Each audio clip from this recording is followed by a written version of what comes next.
Ang susunod na programa ay rated PG. Ito ay nangangailangan ng patnubay at gabay ng magulang para sa mga batang manonood.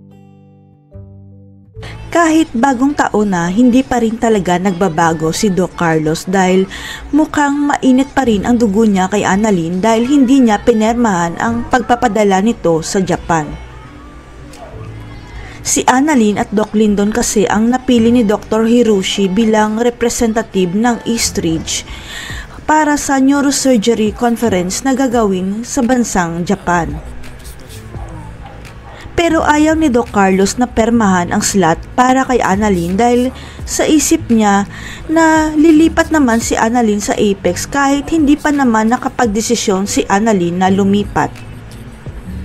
Advance lang talaga itong mag-isip si Carlos dahil akala niya lilipat na kaagad si Annalyn sa Apex pero nang tanungin niya ito, tatapusin pa ni Annalyn ang residency niya sa Eastridge.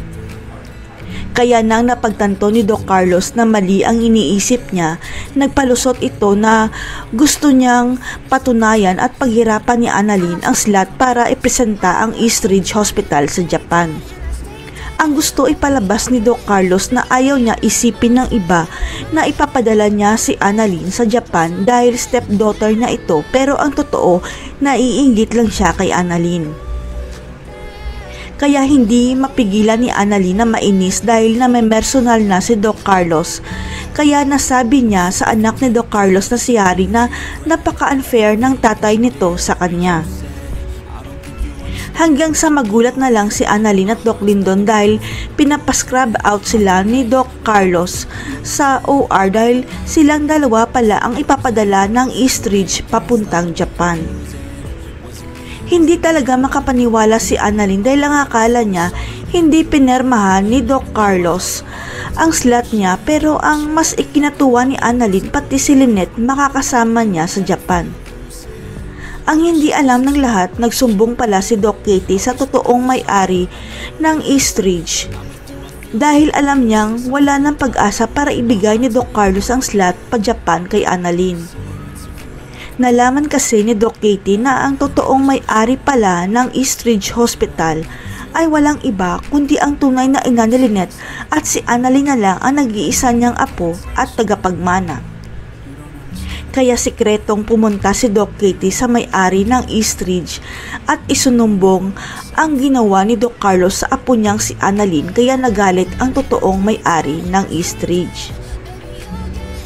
Pinatawag ng may-ari ng Eastridge si Doc Carlos dahil ang may-ari na mismo ang pumirma para maipadala ang apo niyang si Annalyn sa Japan at para malaman na rin ni Carlos ang katotohanan. Ang katotohanan na si Annalyn at Lynette ang tunay na tagapagmana ng Eastridge. Kaya huwag pahirapan ni Carlos ang anak at apo niya kung ayaw niya mawala sa Eastridge. Kaya dali-daling pinascrub out ni Doc Carlos si Annalyn at Lyndon sa operating room para ipadala kaagad sila sa conference sa Japan dahil sa takot niya sa may-ari ng Eastridge. Malalaman kaya ni Annalyn na ang lola niya ang dahilan kaya siya ang ipapadala sa Japan? Pinakasalan kaya ni Carlos si Lynette dahil nalaman niya na sila pala ang may-ari ng Eastridge? Abangan.